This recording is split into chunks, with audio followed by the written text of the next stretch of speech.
Beberapa minggu terakhir, banyak investor yang merasa resah melihat proyeksi pertumbuhan ekonomi Indonesia yang kemungkinan bisa di bawah 5%. Benarkah investor harus segera hengkang dari Indonesia? Berikut ini analisis IHSG dari Adrian Panggabean, Presiden Direktur AAA Asset Management. Sebetulnya begini, antara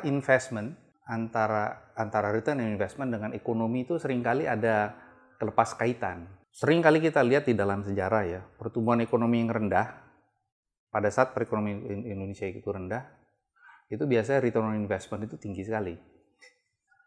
Jadi, belum tentu pertumbuhan ekonomi rendah, itu return itu rendah. Saya ambil contoh gini, seandainya pertumbuhan ekonomi Indonesia itu 5%. Berapa sih sebetulnya prospek earnings di Bursa Efek Indonesia?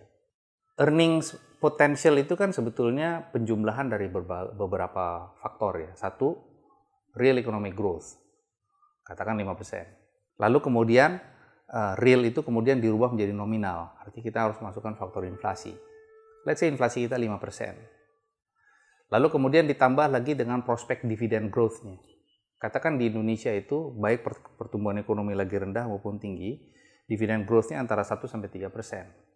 Jadi walaupun pertumbuhan ekonomi Indonesia itu 5%, bisa saja Bursa Efek Indonesia itu naik sebesar antara 11-13%. Artinya invest di stock market bisa saja menghasilkan imbal hasil sampai bahkan 13%.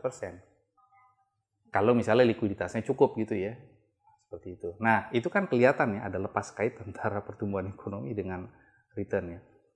Implikasinya adalah belum tentu orang harus keluar dari stock market. Belum tentu.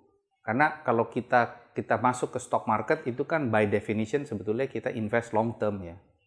Kalau long term view yang diambil sebetulnya return antara 10-13% ya nggak apa-apa kan. On the other hand, bond market pun sekarang menarik.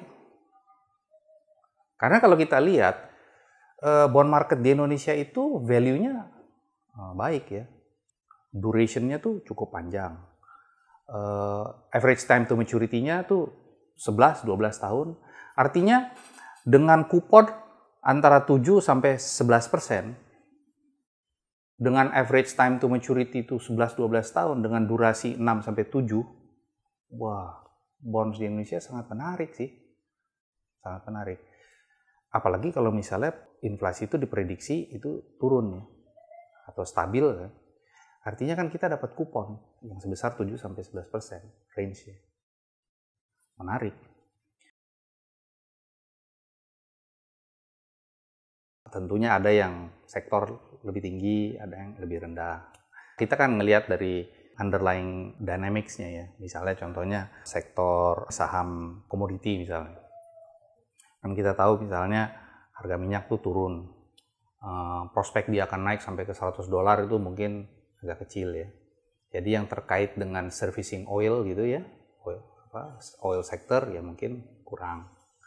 Harga CPO misalnya kurang atraktif sekarang. Ya artinya saham-saham yang terkait CPO, batu bara dinamika sektornya agak rendah, artinya saham-saham yang terkait dengan batu bara kurang. Jadi itu komoditi ya, in general itu kan agak lemah ya. Tetapi pada saat terjadi relative weakness di dalam perekonomian, biasanya kan orang tuh ya tetap makan ya. Artinya sektor-sektor consumer akan mendapatkan relative return yang lebih baik ya. Infrastruktur misalnya. Kalau misalnya janji akan prospek investasi infrastruktur di Republik ini terrealisasi, maka perusahaan-perusahaan yang terkait dengan bisnis infrastruktur kan maksudnya kan atraktif ya. Satu lagi yang sektor kesehatan ya, yang terkait dengan sektor kesehatan.